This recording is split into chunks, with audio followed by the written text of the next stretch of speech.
now. Hello and welcome to another episode of the Destroy the Stumps podcast. Thank you very much, ladies and gentlemen, for your time today, wherever you are in the world. We hope you're all safe and enjoying life. A lot going on in the world at the moment, especially in the world of cricket. T20, test matches, all this stuff. Oof, my goodness. So today I've got a young man from the southeastern state of Victoria, from Australia. He's a bit of an casual AFL fan. He mentioned goes for the Collingwood Magpies, who are going to be playing finals footy next week. Also in his final year of school, avid cricket fan. He loves to comment all over Instagram. You can see his comments everywhere. His real name is Tanish Prabhu, but he goes by Neeshey Prabhu on Instagram, and also he writes on Facebook as well. Writes well for a young man, and also he collaborates with a couple other avid cricket fans on Instagram on an Instagram page called Cracked Cricket Updates. Is that the correct name? Yeah. 4 of us run that account. Wow, 4 people. There you go, and they're all different parts of the world. So, they're all from India. One's from Thailand though. He's Indian from Thailand. Wow, there you go. Our Indian people are spreading cricket all over the world. Good on them. But yeah, so thank you very much, Tanish Prabhu, for joining the podcast. And how's your day been so far? Yeah, pretty good. Got a lot of pretty busy day. Got a lot of stuff finished for the day and just relaxing. So yeah. Yep, absolutely. That's good to see. So Tanish, thank you very much for joining the podcast today. Really appreciate it. I'm just going to start with you. Basically, we'll talk about you because I've seen you all over Instagram, your comments and all that. You really love your cricket. That's great to see. So Tanish, when did you watch your first cricket game, and how'd you get into cricket? That's hard to tell, but I think the first time I watched a cricket game was actually 2009 between Australia and South Africa, when Phil Hughes first played. I was actually multitasking that at the same time. I was playing a cricket small mini game with my dad in a small apartment while watching the game. That was not really in front of me, but it was on my left side.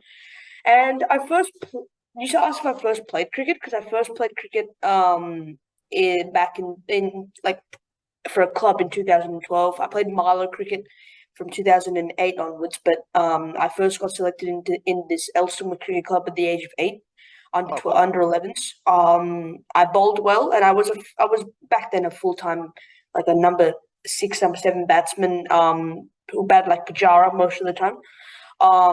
And bowled a fair bit, kept a little bit, but was seen more of a bowler batsman. So yeah. Oh wow, that's interesting. Beginning Milo cricket, yeah, I think I played Milo cricket or something like that when I was in school. Good times. Was it like with the plastic bat and all that, the plastic ball and the stumps? Yeah, it was a plastic bat, yellow ball, just a casual Saturday morning, nice warm day after just with some friends, learning how to play cricket, learning how to bat, learning all the skills. Yeah. Oh, gee, that sounds like fun, man. And Elston, what was the name of the cricket club you mentioned? Elstonwick. Which part of Victoria is that in? That is in that's like that is in Melbourne. Oh, so like, is it in the southern part of Melbourne or like? Yeah, it's about 30 minutes from where I live. Oh, sweet. Not 30 minutes, about 20, less than that, about 10, 15 minutes from where I live. Wow. Yeah, that's interesting. Do you still play for Elstonwood? Yes. I'm 4 matches away from playing my 100th match, but I need but hopefully I get like more than 156 runs in my batting career. Look, you're better than Chris Martin at least. Yeah. Wait, who? Chris Martin? Yeah, of course. No. I'd say I'm a bit like Chris Martin, my batting. No footwork, just yeah. No, footwork is different. I at least have footwork. There you go. Well, there's the positive, I guess. That's a good introduction there, buddy. Also, Nish, also you mentioned about you kind of getting into cricket in 2009. About what is it, the Australia South Africa series where Phil Hughes made his debut. Wasn't that the series where Phil Hughes made a couple hundreds in that series? And I didn't really watch that match, unfortunately. I watched like the second one. where I think South Africa were in a decent position. That's when I first watched the match. I think Johnson scored 100 as well. Oh yeah. So he had made 123. I didn't really know the players too well up until 2010, 2011. But I got into cricket and I was like, this is very mesmerizing. This is very interesting to watch. The bowling was outstanding, just so fast. The way that the players hit, it was just amazing. And that's when I thought, I actually want to watch a bit more of this. Want to learn a bit of this. And I mean, I knew a lot of like past retired players because my dad kept talking about them. So I pretended to be Adam Gilchrist, pretended to be Matthew Hayden, Ricky Ponting, as a young 5-year-old kid in a small one-bedroom apartment. But um, it was actually very interesting from then on that I very much enjoyed it, and that's what I wanted to do for the rest of my life. Well, Be a that's it. professional. Yeah, I've always wanted to be a professional cricketer, but it just didn't get. I wish I got that opportunity. Yeah. Oh, look, that's interesting. Just shows you little things, just little Mm. instances of cricket. Just when you're watching TV with the family, just yeah, hooked into it. Cricket's that type of game, eh? It's a good thing to watch with the family. Also, Nish, your heritage, just a bit of around your heritage as well. You mentioned, I think earlier when I had a couple of chats with you, your family's from the southern part of India. Yeah, my family's from Goa. Oh, sorry, that's on the western side of India. Yeah. Yeah, I just found that out myself. But Yeah. yeah, so I guess yeah, western side of India. It's nice. I like Goa. The hammocks, although the Wi-Fi is not that great, but the hammocks fun. Just enjoy relaxing on there, having a nice um like uh drink of coconut water on inside the coconut on a hot day, just chilling with I used to go there a lot when I was young, just chilling with my cousins and family, having a coconut water and like watching cricket, eating food, just playing cricket, and also playing badminton. It was just a great time back in those days before everything else just came so quickly. Yeah. Oh, look, yeah, Goa is a pretty well-renowned tourist place in India as well. Mm, Plenty of a beautiful beach over there. yeah. Seem lovely people as well, and yeah, a lot of tourists go over there every year. Yeah. Um, so yeah, very popular part of India, and a lot of history as well. Also, Mm. who are your favorite players, specifically your favorite players growing up, or even over the last couple of years? Yeah, growing up, I liked many players, and I'll be very honest. If people thought that Dhoni was the reason I love cricket, but he's not actually one of the players that made me fall in love with cricket. Hmm. He did like I liked him because he was a great player, and he was one of my favorite Indian players and will always be my old time. But players that made me fall in love were like Mike Hussey. He was my favorite Australian left-handed cricketer, and and favorite 2010s cricketer. Um, as well as Rahul Dravid, he was one of my favorite cricketers as well. I also enjoyed watching the like players like Graham Smith, Dale Steyn. But it was mainly Mike Hussey and Rahul Dravid that was so interesting to watch. I watched him in 2008 a little bit in 2008, but a lot more in 2010. Although he was at that point of retiring, I watched him a lot. Enjoyed his batting.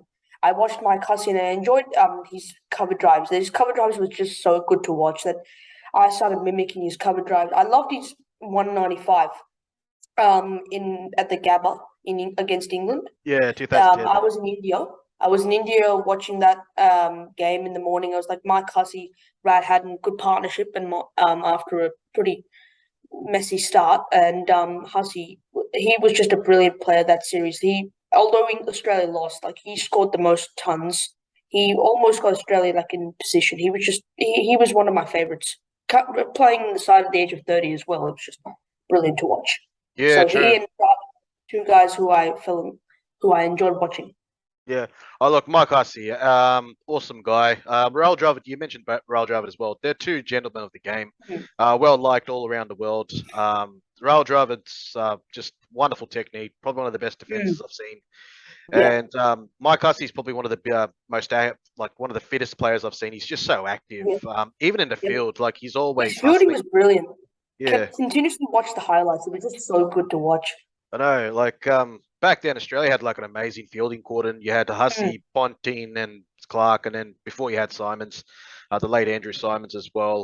In the ODIs, amazing fielders. But yeah, mm. Hussey's just a good team man as well. And the Yep. 195 you mentioned, him and Haddon went ballistic, and Australia were in control of that Test match. Mm. Unfortunately, for them, England just bounced back, and That was that was a poor series, but that was my favorite knock from Hussey. That one and the Adelaide 2006, that was two of my favorite knocks. But that 195, I'd consider that my number one Mark Hussey knock.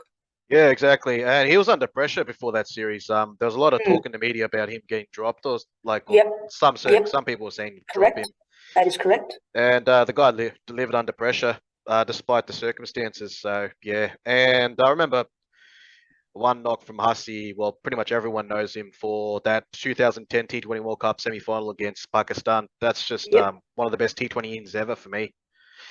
Yeah, two gentlemen of the game. So those are two good role models. Any current day players you like? You mentioned Yeah, Triventy's I retired. like I like Bhuvaneswar Kumar. Yeah, I just love his bowling. He's it's swing. He's the king of swing. Always has been. Hmm. Um, I also like.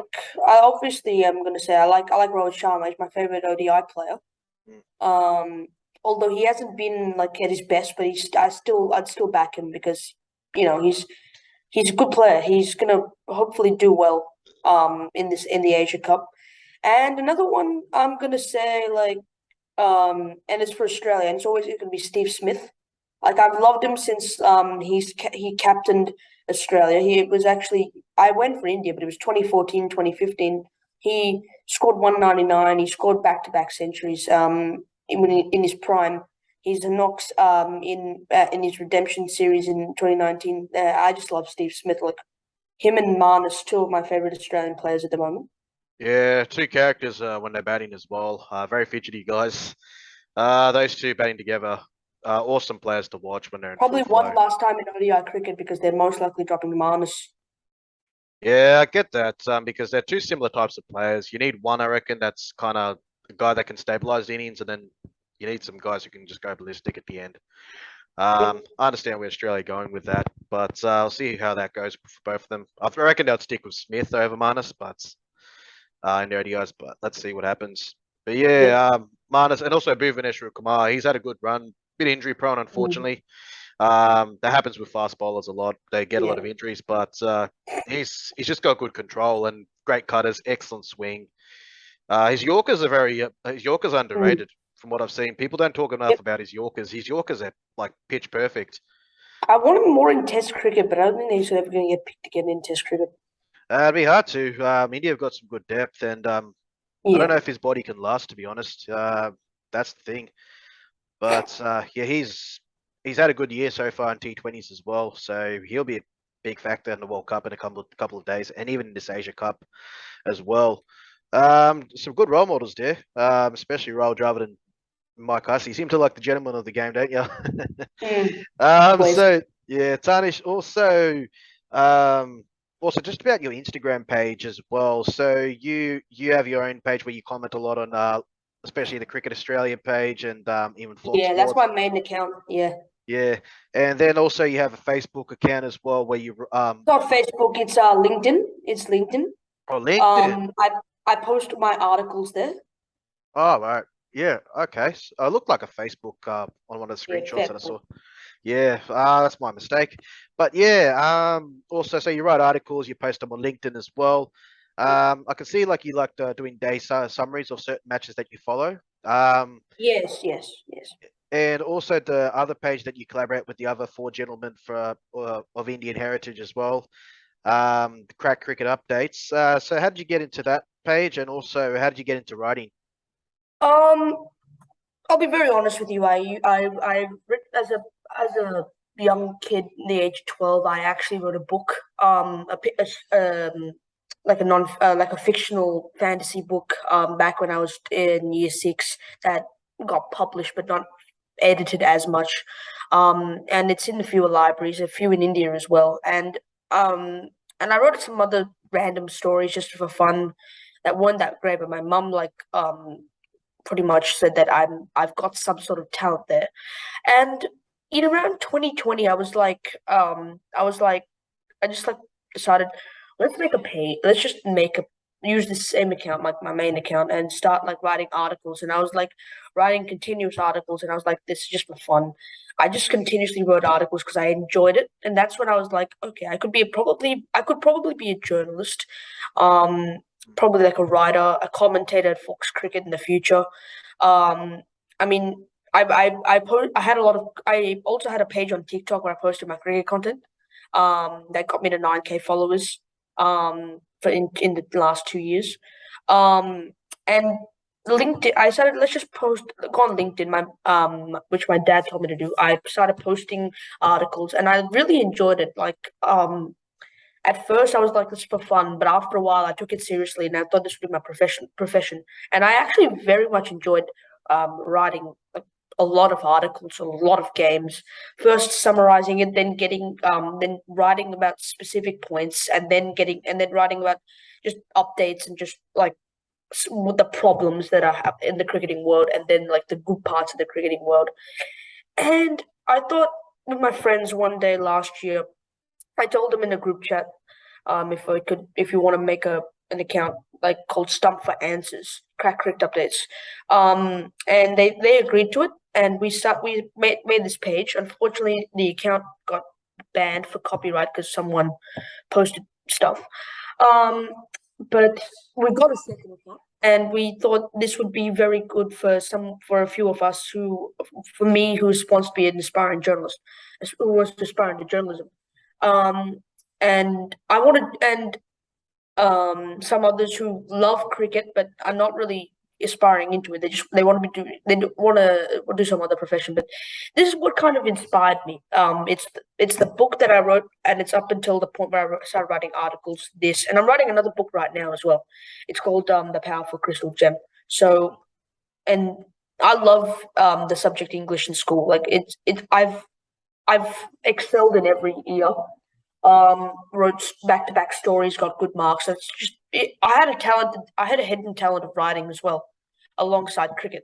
And I take it from my dad because he also writes a little bit here and there.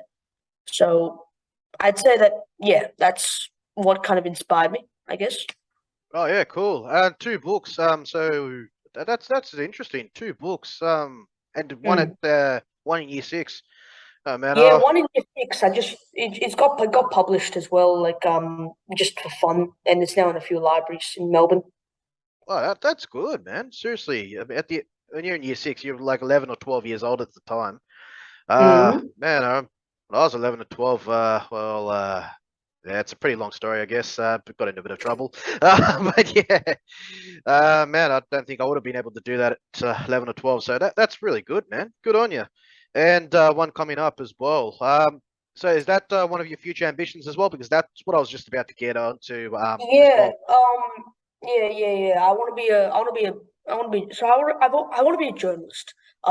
Which includes like I want to really. I'm eager to actually work alongside Cricket Australia. That's what I'm doing next year.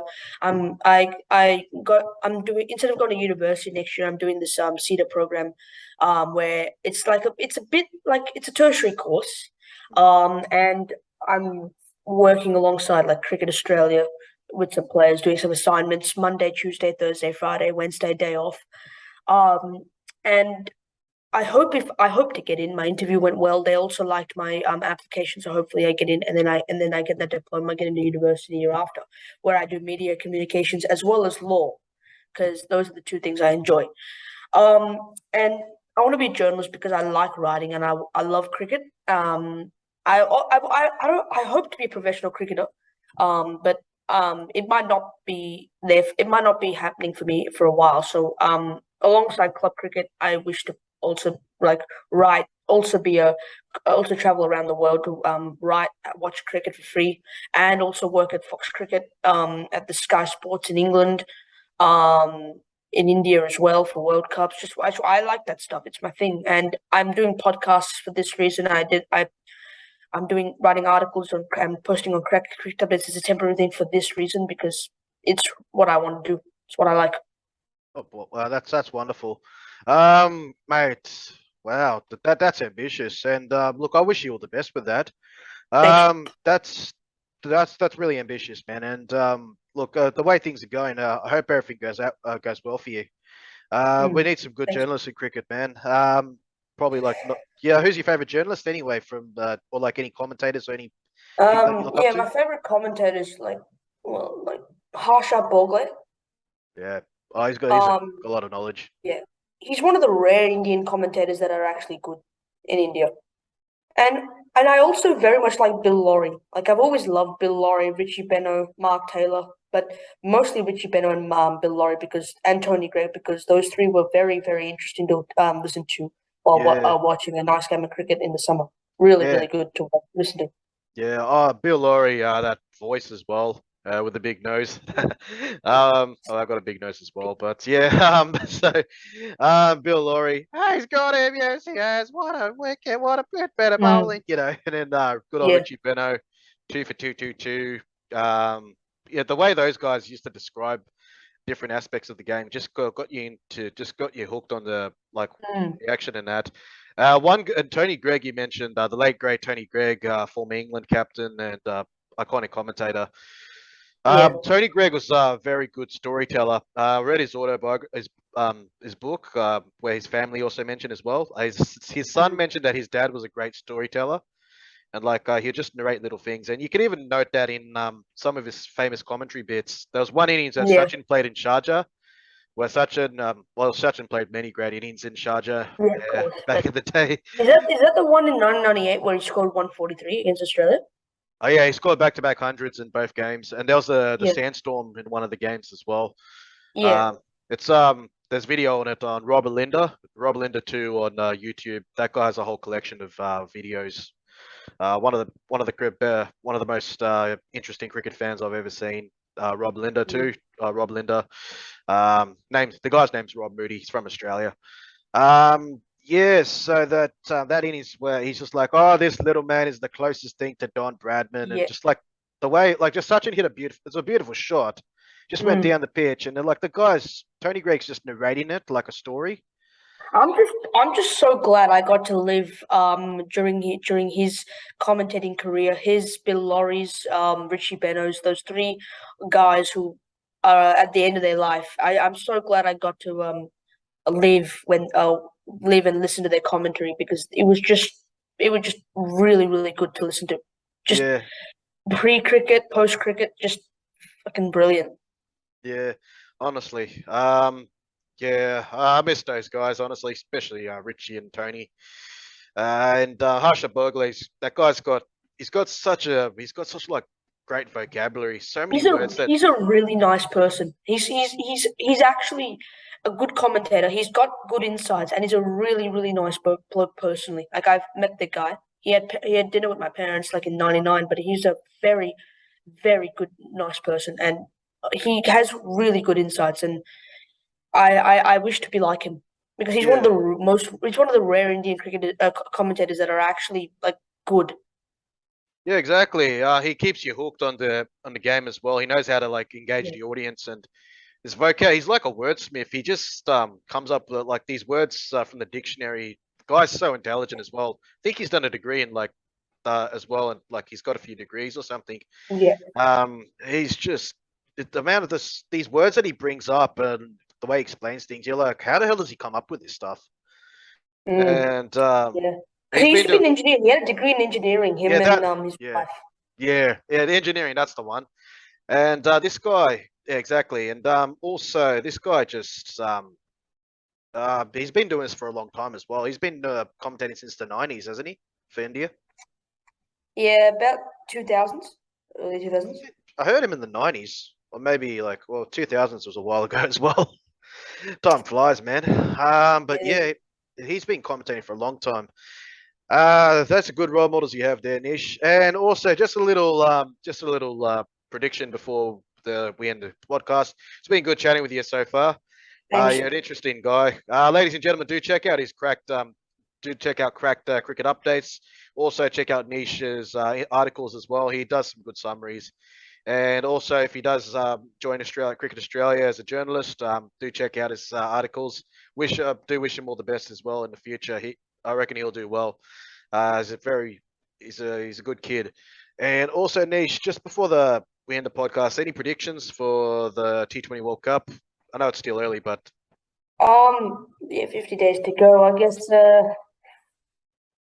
I'd come back to you after the Asia Cup where it's going, but I'm gonna say I think as an Indian fan I want India to win, but my predictions are I've got the top four: India, Australia, New Zealand, and hard between Sri Lanka, Pakistan, South Africa, and England, because they're all like good. But I'm gonna say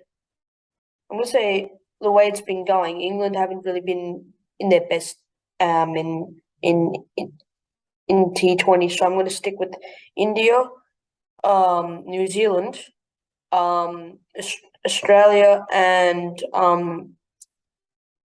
like maybe Sri Lanka. yeah, I reckon Sri Lanka might do better this time Yeah. than the last edition. Especially they've got some good young players there in their team. They're starting to build something there over in Sri Lanka after a few rough years, so they're definitely a team to watch out for. And also, but they are playing qualifiers. I think they'll be playing qualifiers before they should go through, but they are playing qualifiers before the Super 6 and Super 12s, whatever you call it. But yeah, Sri Lanka, I reckon that they're going to be Wanindu Hasaranga is going to be a key for them. He's got plenty of experience around the world. T20, he's one of the main major T20 players in the world. And they got some good batsmen as well. Patum Nisanka, they got Charita Salanka, all these guys, and even the all-rounders as well, and some mystery spinners as well. You're right there. I reckon they're definitely a threat for the tournament. If they do get into the Super 12s, I reckon they'll surprise a few teams for sure. But look, thank you very much for your time, Nish. I really appreciate you coming on the podcast. I know it's a bit busy with Year 12 and all. Wish you all the best with that, and also wish you all the best with your journey with regards to cricket, being a journalist. Definitely got the pedigree, mates. Wish you all the best with that. Thank you very much for tuning in, everybody. Stay safe wherever you are. And from me and Nish, also known as Neeshey, it's bye for now, and we're out now. Yep.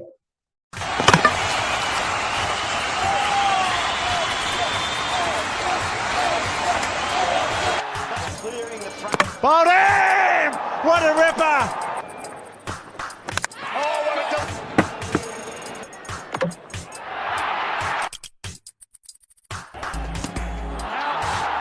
Inside edge, I think, and then destroys the stumps.